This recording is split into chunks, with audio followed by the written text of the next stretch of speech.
Hi everybody, we're here live from the Sustainable Energy for All Forum in Brooklyn, New York. I've got the great pleasure to talk to Christine Linz, who's the Executive Secretary of the Renewable Energy Policy Network for the 21st Century, otherwise known as REN21. Thank you so very much for taking the time. You've had some very inspiring conversations today and yesterday here at the forum. And you've also launched the latest outcomes of the REN21. Could you maybe just give us a bit of an overview of what the latest report is saying from REN21, as well as your takeaway messages from the forum? Okay, thank you, and also good afternoon from my side from Brooklyn. We've decided to launch the REN21 Renewables Global Futures Report here at the SEforALLforum, and this report is all about the great debates towards 100% renewable energy. We have interviewed 114 experts from all around the world, together with different partner institutes on different continents, to get a feel what experts think about the question of 100% renewable energy. It is not an advocacy report, it's a report about highlighting the challenges, highlighting the key questions, and about creating debate. So we really want to use this as a starting point of creating debates on different subjects, on different areas in the years to come. And it's a great platform, and actually it's nice to meet so many multi-stakeholder actors here at this forum, because that's exactly what the REN21 network is about, and what also we think is needed to create this change. It is needed to bring people from the public and the private sector together to discuss what the challenges are. What also makes me really optimistic was that when we started to do this report, we were not sure about the outcomes, but one of the key messages we got was that over 70% of experts interviewed think that 100% renewables by mid-century is not only feasible, but also it's something that is realistic. It's not going to happen just by wishful thinking, but it happens by addressing these great debates. And so for me, this SEforALLforum is all about bringing people together, creating a marketplace, and sharing solutions. Because one of the obstacles that we have identified is that very often people lack imagination and they lack awareness about the possibilities, how such a sustainable energy future can look like. And by bringing them together from people from different parts of the world, that really, I think, helps to make the impossible more tangible and also more realistic. And to visualize that future, a future powered by renewable energy. Exactly. And I mean, it's amazing that you actually put out the number of 100% renewable energy as kind of the debate topic.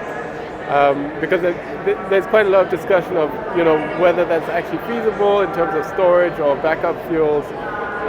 And very inspiring to hear that a lot of the experts actually believe that such a future is possible.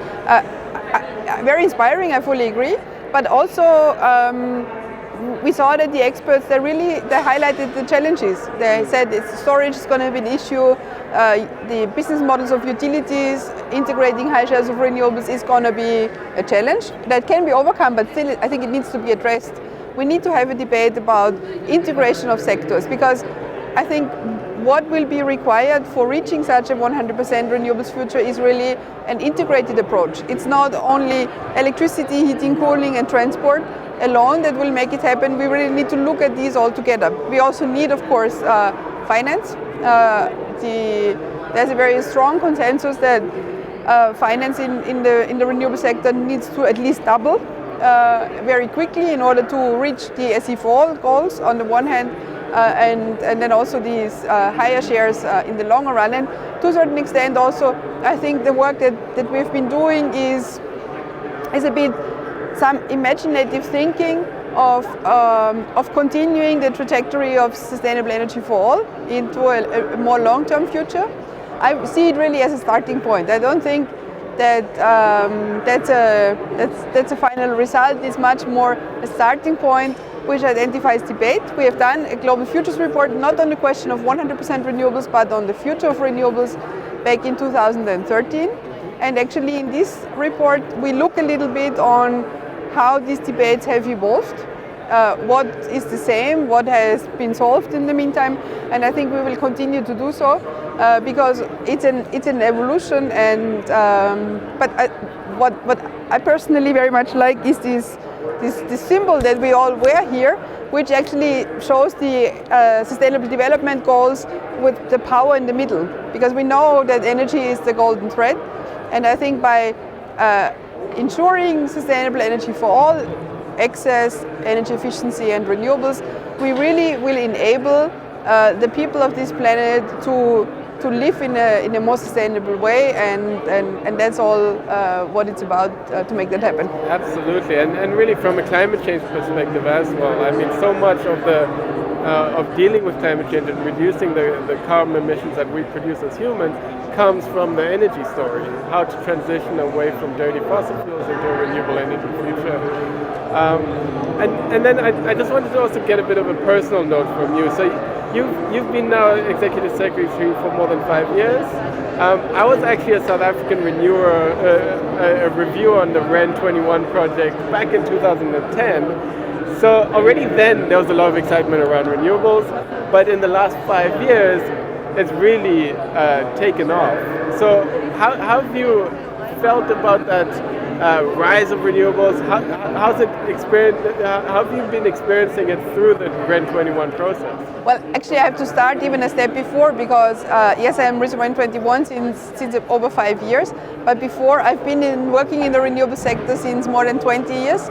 First in a regional energy agency in my home country, Austria, then for 10 years on the European level, on the bringing together the European renewables industry, and now since more than 5 years on a global level. And I think it's really, I mean, what I've witnessed over these 2 decades is really exciting. When I finished my studies and I started to work in the renewable energy field, I'm an economist by training, and lots of my fellow students, they just, I mean, back then nobody knew what renewable energy was about, and so they said, what, biomass, what is this?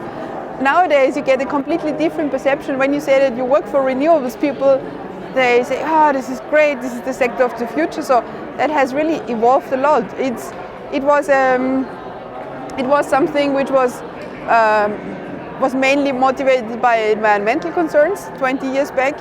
Now it has become mainstream. It's a sector that's investing $300 billion on an annual basis, that employs 8.5 million people all around the world, that has 150 countries with renewable energy policies and targets. And still, if you think about it, we are only at the starting point, because renewable energy represents roughly 20% of final energy consumption, so there is still a long way to go. And yeah, it is very exciting what these last decades have done, but I think the best is yet to come, and there's still a lot that is lying ahead. Well, that's really exciting, and thank you so much for taking the time. You've heard it, very inspiring. We're at the beginning of our energy revolution, but there's already so much in place. Thank you so much. Thank you.